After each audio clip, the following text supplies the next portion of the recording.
Now I want to introduce Dean Jackson.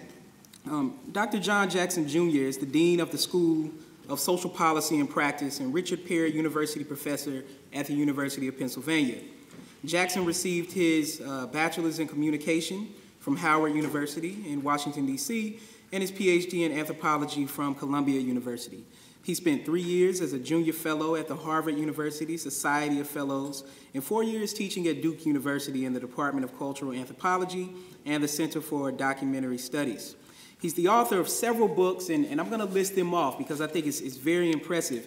He's the author of Thin Description, Ethnography, and the African Hebrew Israelites of Jerusalem, that was published on Harvard University Press. Racial Paranoia, The Unintended Consequences of Political Correctness, that was at Basic. Real Black, Adventures in Racial Sincerity, that was at University of Chicago. Harlem World, Doing Race and Class in Contemporary Black America, that was also at Chicago. And then he had a book that just came out like last month or a couple of weeks ago called Impolite Conversations, co-written by Cora Daniels, which as I was telling him, is going to be part of my kind of winter reading over the holidays, so I can't wait to get my hands on that book. As a filmmaker, Dr. Jackson has produced a feature-length fiction film, documentaries, and film shorts that have screened at film festivals internationally. His most recent film, co-directed with Deborah Thomas, is Bad Friday, Rastafari After Coral Gardens, which examines the history of violence in Jamaica through the eyes of its iconic Rastafarian community. Jackson's work also critically explores how film and other non-traditional or multimodal formats can be most effectively utilized in specifically scholarly research projects, and he's one of the founders of 2 University of Pennsylvania-based initiatives organized around creating visual and performative research projects and producing rigorous criteria for assessing them. His talk today is titled, What You Can't See is What You Get, Color, Community, and Citizenship in an Aspiringly Post-Racial Democracy. Dean Jackson.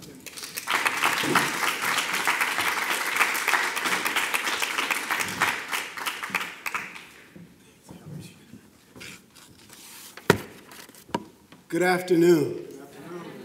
So what I'm going to do, I just wanted to make sure I had your undivided attention. I'm going to lay out really just 3 or 4 basic points. That's all I'm going to do. I want to warn you to begin with. I'm going to do this in a way that I think is going to try to be purposefully provocative, maybe overly provocative in some ways.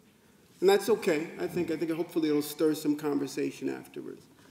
The other thing I'll say is I often feel like I toggle back and forth between saying things that strike me as self-evidently true and not in need of further explication, and stuff that, on the other hand, might seem counterintuitive to people.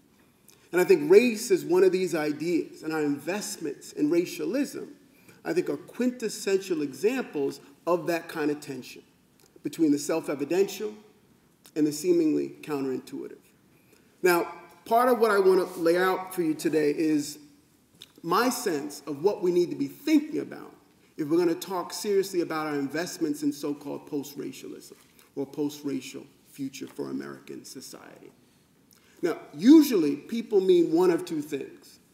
Usually they're talking about a post-racial America that's a function of repression. Right? So if we don't see it, if we pretend it's not there, it doesn't exist. That's one version of what the post-racial actually means when people deploy the term. It's like when you close your eyes as a little kid and think that whatever is frightening you will go away because you can no longer see it.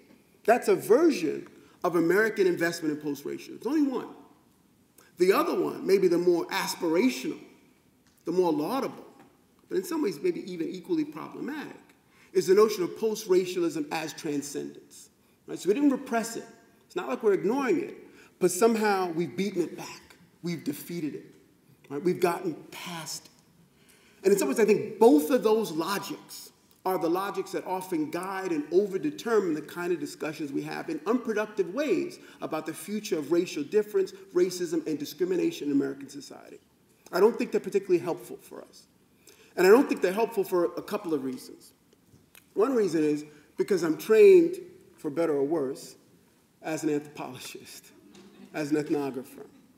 And some of what that means is that I've inherited almost a kind of schizophrenic relationship to racial logics, the assumptions about how race works. And I think it's a version of a kind of intellectual, cultural, conceptual schizophrenia that we all have, but anthropologists, I think, have it in spades. And what do I mean by that? So what I mean is when I was trained in anthropology, this is in the 1990s, we were being told what I would claim are two diametrically opposed things at one and the same time. So the first thing we were being told, in no uncertain terms, was that race is not biologically real, right? This term we use is race is a social construction. And in some ways, it's clearly gone popular. Academics don't corner the market on that discourse. You go out on the corner anywhere in the street, folks will be able to tell you race isn't biologically real, right? It's culturally concocted.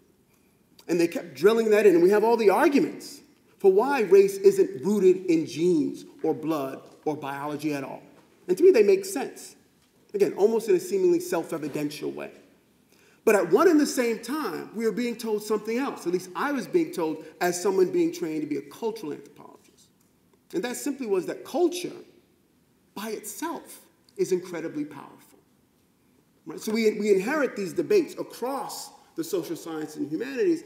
We used to call them nature versus nurture, right, or biology versus culture. The idea was, and we still in some ways organize our debates on this very same misguided and antiquated premise, that if we can claim something's biological, then somehow it's beyond reproach and critique and more substantially real.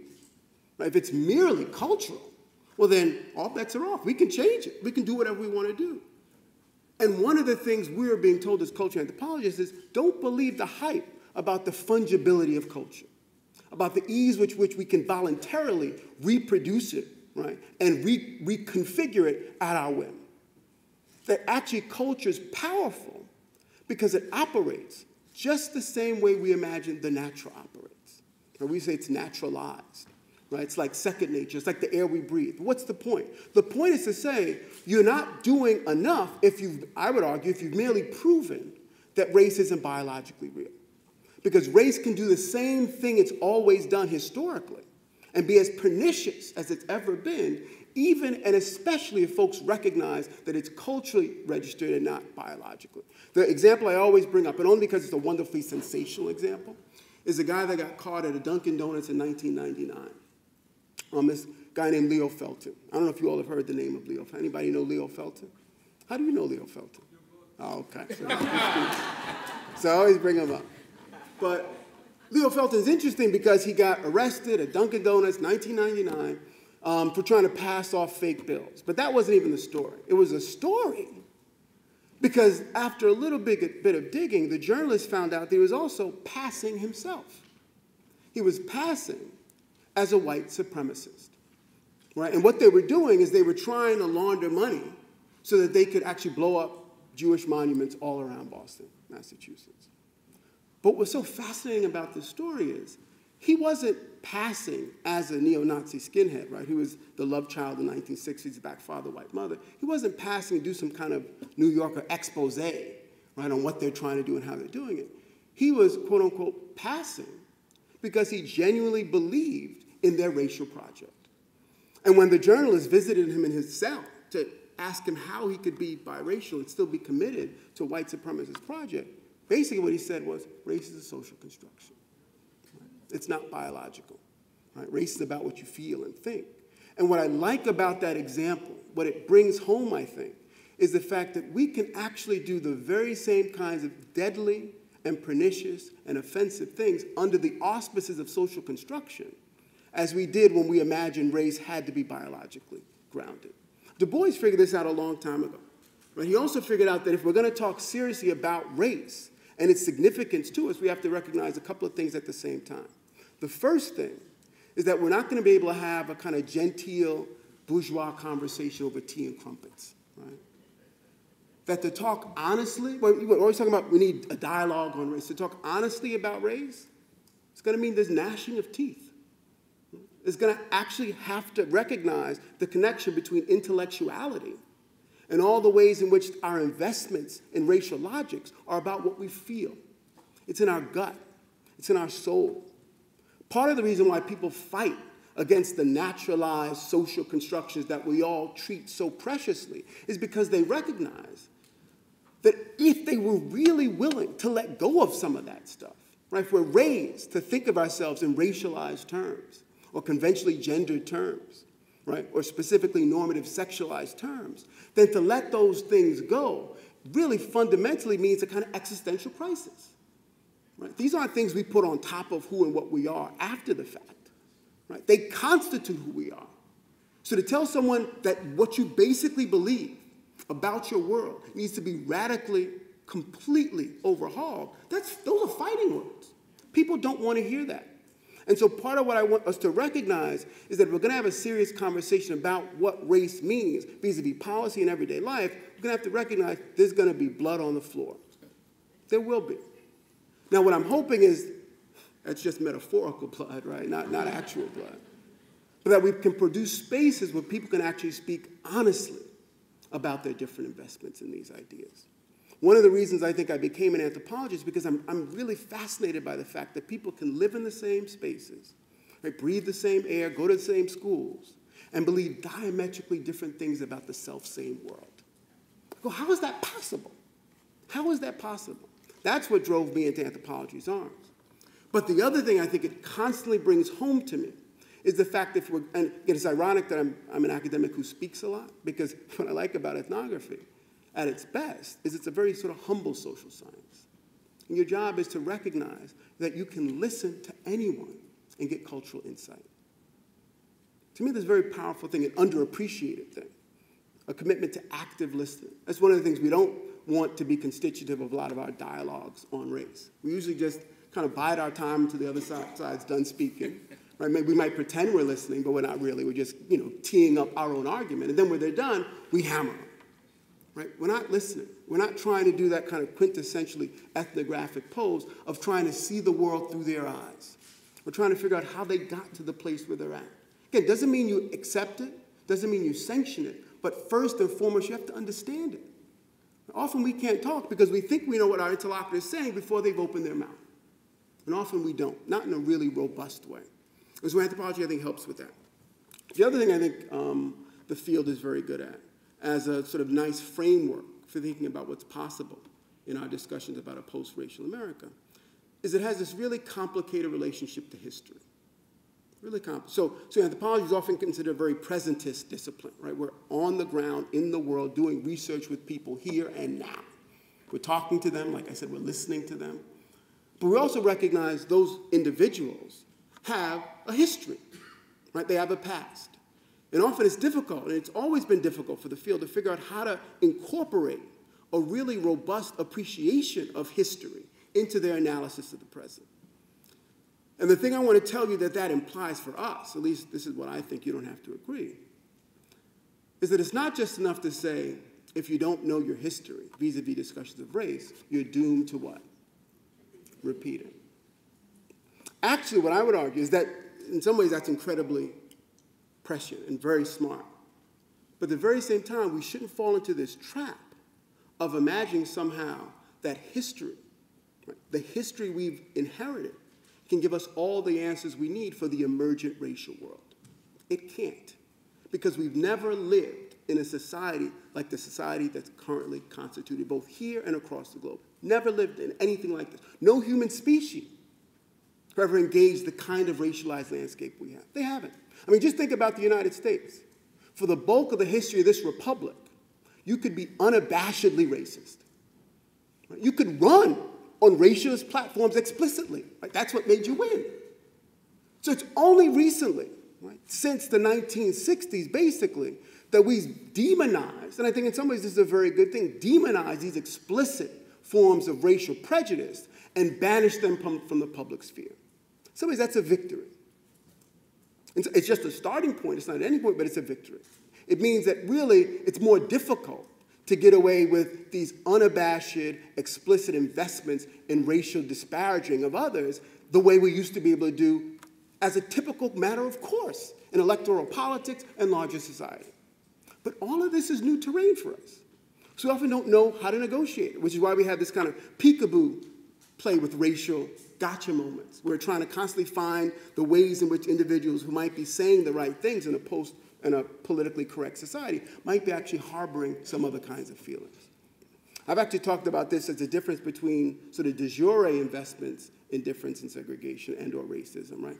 If commitments linked to and codified in the law, to what we used to call sort of de facto investments in racialism, which might not be legalized in the very same kind of way, but still function every day, right? That still, in some really powerful ways, reproduce the very same kind of distinctions and hierarchizations that we've always known and expected in society. But I add on to that a kind of third component, which I want to call, for lack of a better term, decardio racism.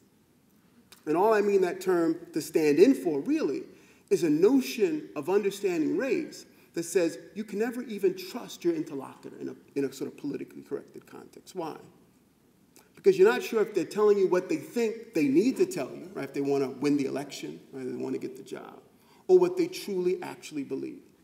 I remember when I first started doing research in Harlem, New York, and this was even when I was still a grad student, I was always struck by how many folks who were living in Harlem in the 1990s would wax poetic and nostalgic about the racisms of the South, right? They would long to be back in this racist South. I mean, really and not really. But what was the point? The point was, at least you knew where you stood, right? The good guys had on white hats, the bad guys had on black hats, and you know which team you were on. There's something about this idea that you can't even trust who's playing, what the rules are, and who your interlocutors are in any discussion, that really creates this kind of existential anxiety. It's part of the reason why I think we have all of these moments, and I try to sort of list them out often when I speak to folks about these things, that are good examples of what's so unprecedented about the contemporary moment. One of the best examples, although I won't belabor it since someone's already read at least one of the books, is Dave Chappelle. And what I like about the Dave Chappelle example is because this is someone who was an example of a person at the top of his field. Right? He was executive producing his own show, making tons of money, and walked away from it. Left $50 million on the table. I don't know if you all remember comedian Dave Chappelle. Never know anymore. Culture moves so quickly now. It's Key and Peele now, I know. It's not Dave Chappelle, it's Key and Peele. But he left $50 million on the table, and why? And went to Africa. Right? Didn't even tell his family ahead of time. Right? Just went to the airport, got on a plane, and went to Africa. And when he came back and tried to explain to Oprah why he did it, because, he would have to go to Oprah to make that explanation.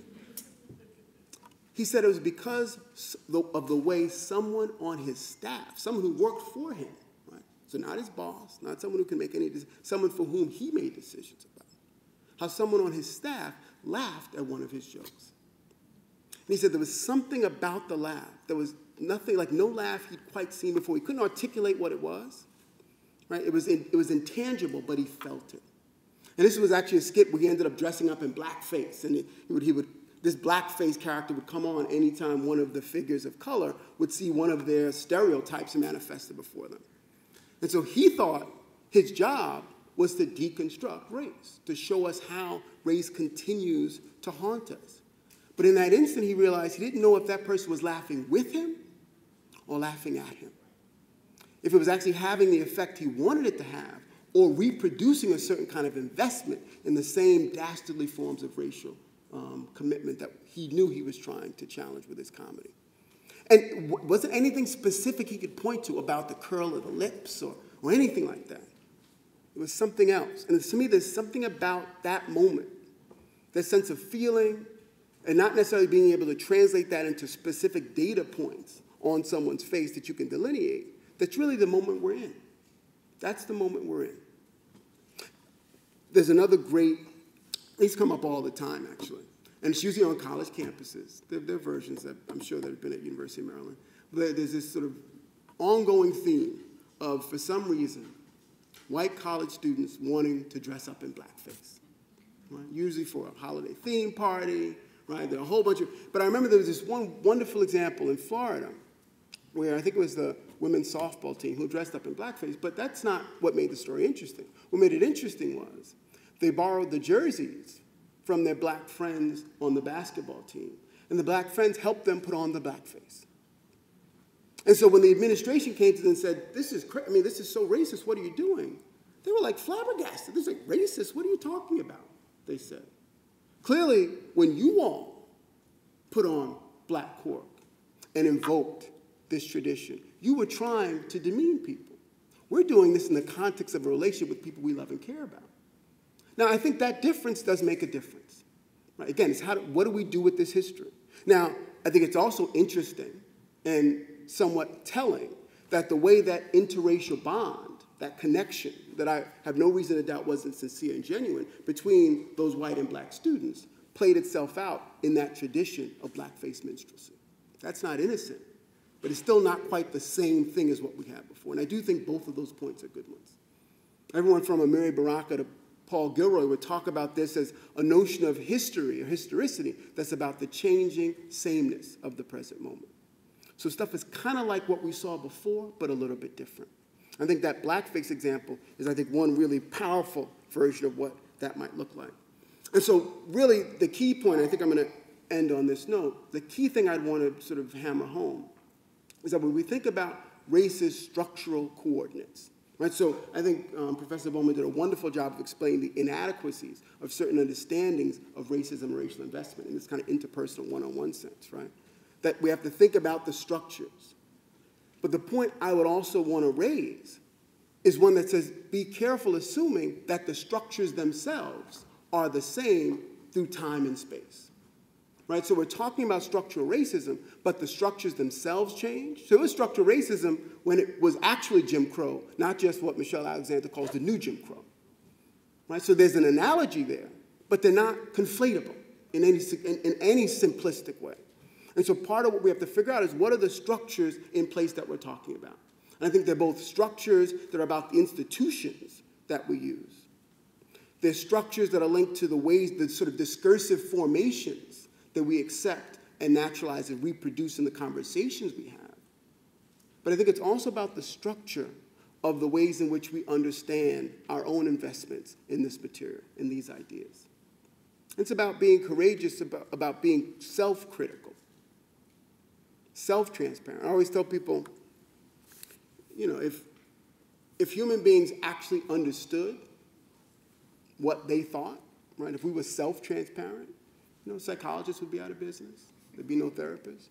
We don't even know what we think. We're not self-transparent, right? Let alone trying to figure out what some other person who's trying as best he or she can with the really clumsy, flat-footed forms of communication we use to connect with other people, let alone being able to figure out exactly what they're trying to communicate. So that's part of what defines our species being. Right?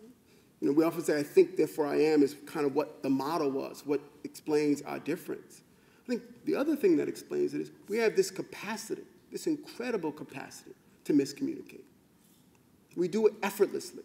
We do it without trying. We do it internally.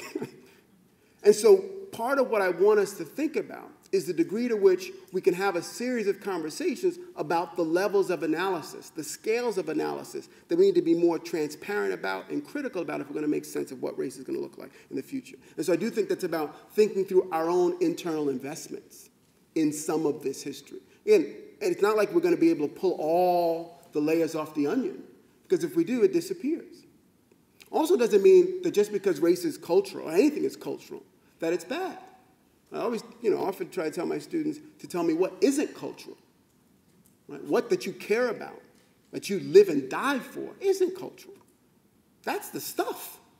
Right? That's why we're here. There's nothing sort of belittling about calling something cultural. There's nothing even exceptional about calling race cultural. It makes it part of everything else that we do.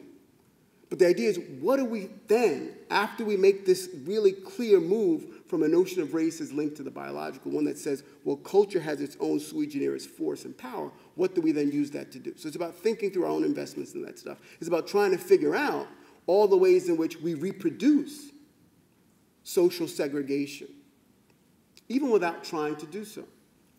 I often tell people one of the first and best ways to think about that for yourself is just look at your own social network. How diverse is it?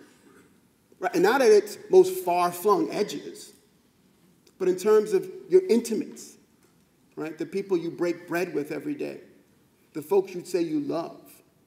Right? Often, those are some of the most homogeneous social spaces in terms of the categories we're talking about, of any on the planet. We say the church is an incredibly segregated place.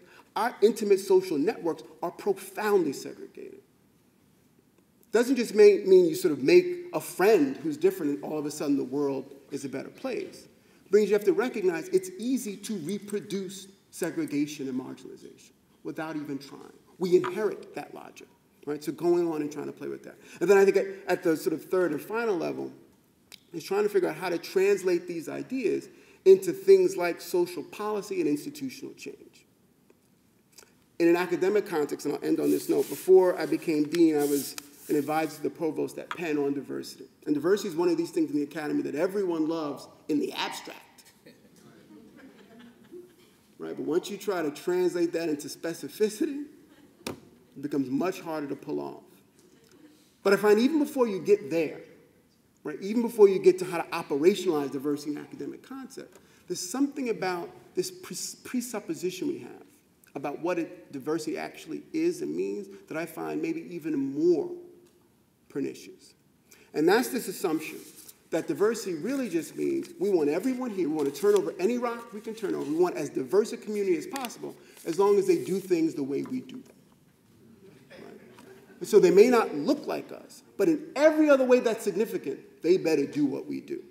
Right? Otherwise, they're threatening. Otherwise, they're unintelligible. Right? There are all these ways in which we have to think about not just diversity of bodies, but diversity of all the kinds of investments we have in our social and cultural universe that mean we don't simply only want to reproduce versions of ourselves in different hues or different genders, but try to think about how these new perspectives can actually transform the institution. And there's something about that that's incredibly radical, because it means it can't be business as usual. But I think if we're careful about understanding this sort of disconnect often, and it's not just academia, a lot of institutional context, between diversity as merely the number of bodies, right, as long as they play ball by our rules. Again, some of the rules are fine. Some of the rules, again, are just contingencies of history. They could be changed, probably changed for the institutional better even. But thinking about the ways in which we have to understand the link between what we imagine to be sort of identificatory categories and social practices. Right? That's often key. And so we have assumptions, we call them stereotypes, about what different categories of peoples ostensibly do or don't do, what's authentically X, Y, or Z. And the institution has the same set of assumptions, right, about what the professoriate looks like, what it sounds like, how it dresses, all of that stuff. And for us, that's one of the most important elements, cultural elements of this institution that we need to be thinking about and challenging at every turn. Because if we don't, I think what we're going to have is a scenario where diversity really is simply going to mean reproducing difference. But now it's going to be difference linked to questions of race and ethnicity, but in some ways hidden behind this colorblind discourse of cultural practice. And that, to me, is even a more difficult knot to untangle. Thanks, you all.